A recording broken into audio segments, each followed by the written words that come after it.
All right, hey guys, I'm just coming back from a walk. It's hot. It's hot, hot, hot. Anyways, I just want to talk about helping women and what I've done and how I've done things. So, when I got here, there was a pro-life movement going on, and I went to the walk, went to the walk again this year. And then what I did was I jumped into the place and I took a post-abortive healing class. And that I knew if I would invest in myself first when I got here, as we were trying to figure things out, as you know, I had my husband, at first I had him sending money. I knew that if I invested in myself, I would be better off in the long run. So a lot of times we think, oh, we can't afford to invest in ourselves. I took the class. I think it was let me see. Well, the time I jumped in, it was September. The time we got things going, I got here in May. And then we were done, I think, by right around Christmas time, I want to say. So yeah, it was a lot of hard work and it was well worth it.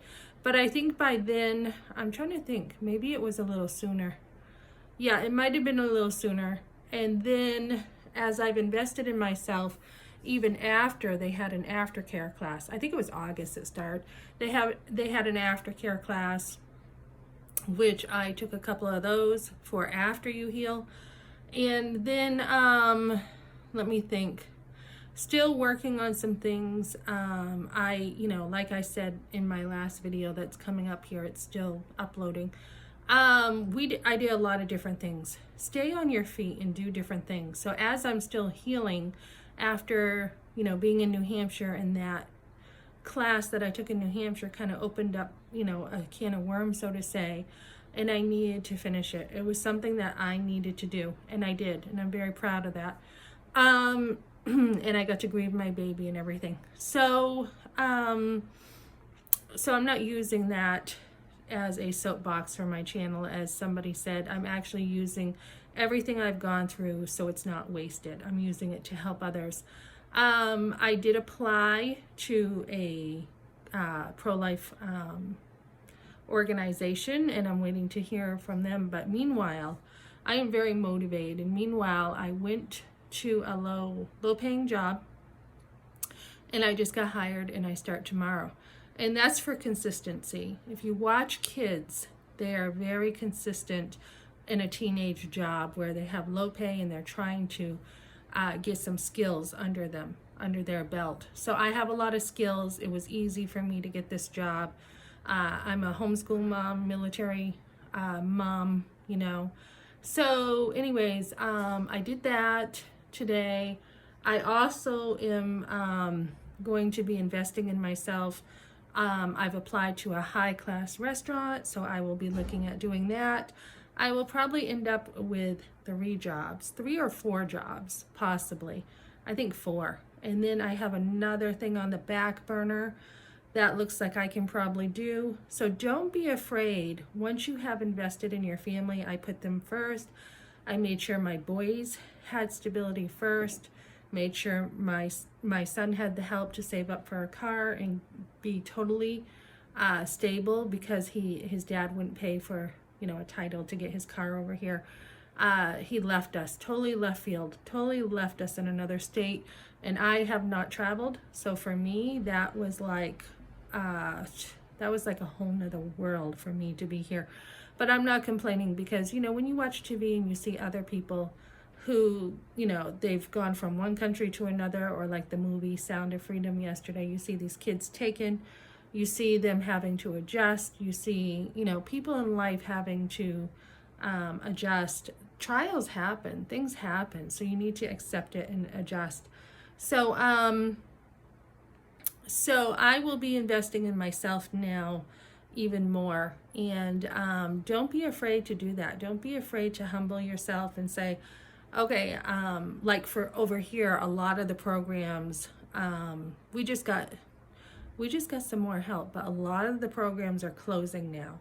And when that starts happening, like I had the emergency rental assistance program through my son, There was another program through my son, so we kind of went, you know, half and half with the help I got and the help he got. We put it together and we made it. So I also, like I said, had a son who had some paychecks coming when we got here. We borrowed that, and that was him having free rent here for a couple months in order to pay him back.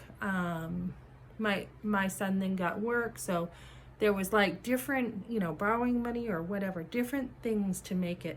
And that's kind of what you have to do. And then, let me see, I had a check here coming, and like I said, my husband had been sending money at first, and the plan was, we even talked about